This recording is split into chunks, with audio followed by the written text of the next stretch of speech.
I'm back. Sorry. Okay, so I was crowded by trees, so for some reason I was losing connection, so I didn't want to lose connection with you guys. But I look really tired. I literally, I look horrible on camera right now. Okay.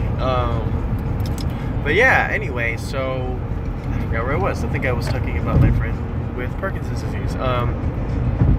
So it just takes a lot of patience. Turn down this AC. Sorry. It's just this temperature goes up and down and up and down. It's just like I have to open my windows, I have to close my windows, put AC on. It's a constant thing. Anyway, I guess. Okay, here we go. See, like this guy right here is like being ridiculous because he's speeding up, and I'm like having to like slam on my brake because of the person in front of me is going super duper slow. And then now this, I think this is a lesbian woman behind me because we keep meeting. I don't know why. She's in this Mercedes behind me.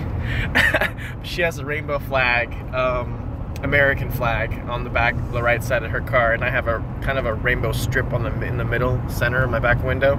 So it's kind of like a little, it's like a gay road trip together, kind of. I don't know. Anyway. Yes, and you know what? This is another thing I don't understand. Why do 18-wheelers keep moving in front of another 18-wheeler? That's like the most stupidest thing I've ever seen in my life. It just drives me insane. Like, you're going slow, man. Like, why are you having to go, in front of this slow guy when you're already going slow? Like, you can't go any more slow than slow. Like, as if you're going a couple more miles per hour faster than this guy over here that we just passed. It's almost ridiculous, like, what? Like, if you're that much in a hurry, then don't drive an 18-wheeler. It's just like, I don't get it. I don't know. I just don't get it. I don't freaking get it at all, man. It drives me crazy. Anyway, so that was one of the things that drive me crazy on the road. So I'm driving. It takes 9 hours to go from Orlando, Florida to Jasper, Alabama. So I guess we'll get to more of things than me, I guess, and on my hair or something. I don't know. You guys are like, what the heck is this hair? I sort of styled it this morning. I kind of did a little, I don't even know what this is. It's not even a man bun. I just moved my hair back, and then, like, I gave myself a haircut before I left, so this is a very interesting cut. It's a slight mohawk, but not a mohawk, but it's like, what is it?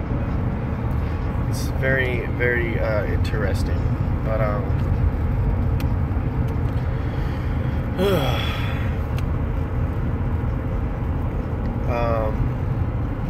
I look very tired. I woke up at like 6:30, 7 o'clock.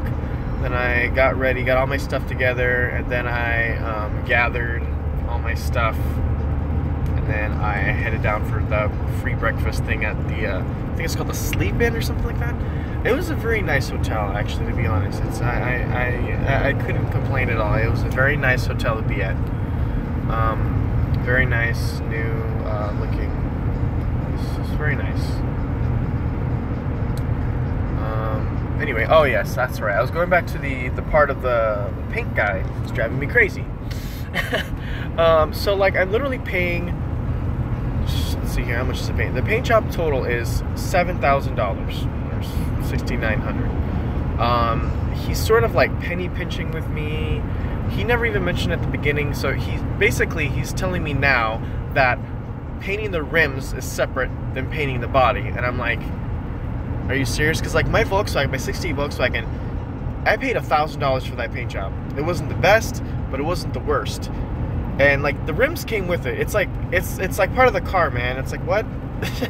Anyway, and then he's sort of nickel and diming me. He's saying, oh well, there's like a rivet, not a rivet. There's like a groove in the body, so I have to charge you $300 because I have to pull out the dent and then patch up the dent. And I'm like, you didn't mention that in the beginning. So basically what's going on is he keeps sort of like penny pinching me and sort of continuously keeps extending this nonsense of, charging me but not feeling the need to help me out, And I understand it's a business, but you didn't mention that at the beginning. You didn't mention it was $300, and you mentioned it right in the middle of doing the work. And I mean, in a sense, I could say the same thing, that he was telling me, oh, well, the rims are included. We didn't agree upon that in writing. And I could say the same thing. We didn't agree upon pulling out the dent. They should be part of the package of fixing the car. I don't understand why I'm having to pay extra $300 for the dent to be pulled out when that is part of the deal of getting the car, prepped, primed, painted.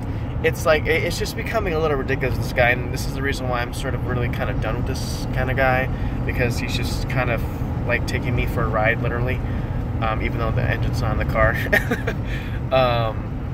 But it's getting a little out of hand, and I don't know how much more I could take. Like, he lost my the photos that I printed. I went to Walmart, printed out 2 photos, the front and the back of the car, and I said this is how I wanted it to be painted. And he lost that, and then I forgot there was something else he lost, but he's like losing stuff, and I'm just like what the heck, like, this is like unprofessional. And I took the time to go to Walmart and print out these pictures for you, and you lost it. It's just it's a little out of hand. And oh yeah, that's right, he lost the paint code. Like, we both went to the paint shop, and at first he said, oh no, I want to go somewhere else because it's cheaper. And then he came to his senses, and he was like, oh well, I'm going to continue with the same paint that we picked before. And I'm like, okay. And so, it's like, it's a little out of hand. It's just a little ridiculous now. I can't even with him. It's too much.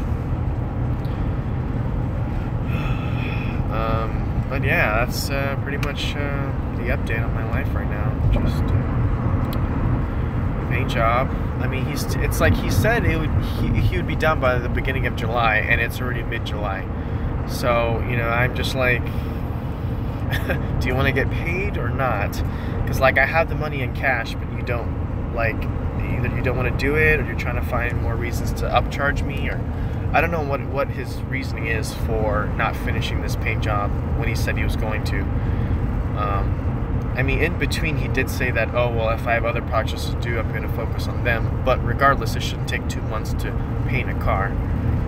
It's just, I'm pulling forward the money. The least he could do is do his job on time, not lose my stuff, and not upcharge me for every little tiny thing he can find. This is why after the paint job, I'm just towing the car out of there, and I found a really decent guy up the street from him that I trust, and I feel it has more of a personality. This guy that's painting my car, he doesn't even have a personality. Like, literally, he doesn't even talk to me. Like, he doesn't even, like, not that I'm trying to be friends with him, but like, he's just like stone cold. Like, he just doesn't want to even crack a conversation. Like, as if like all this is just paint job, and that's it.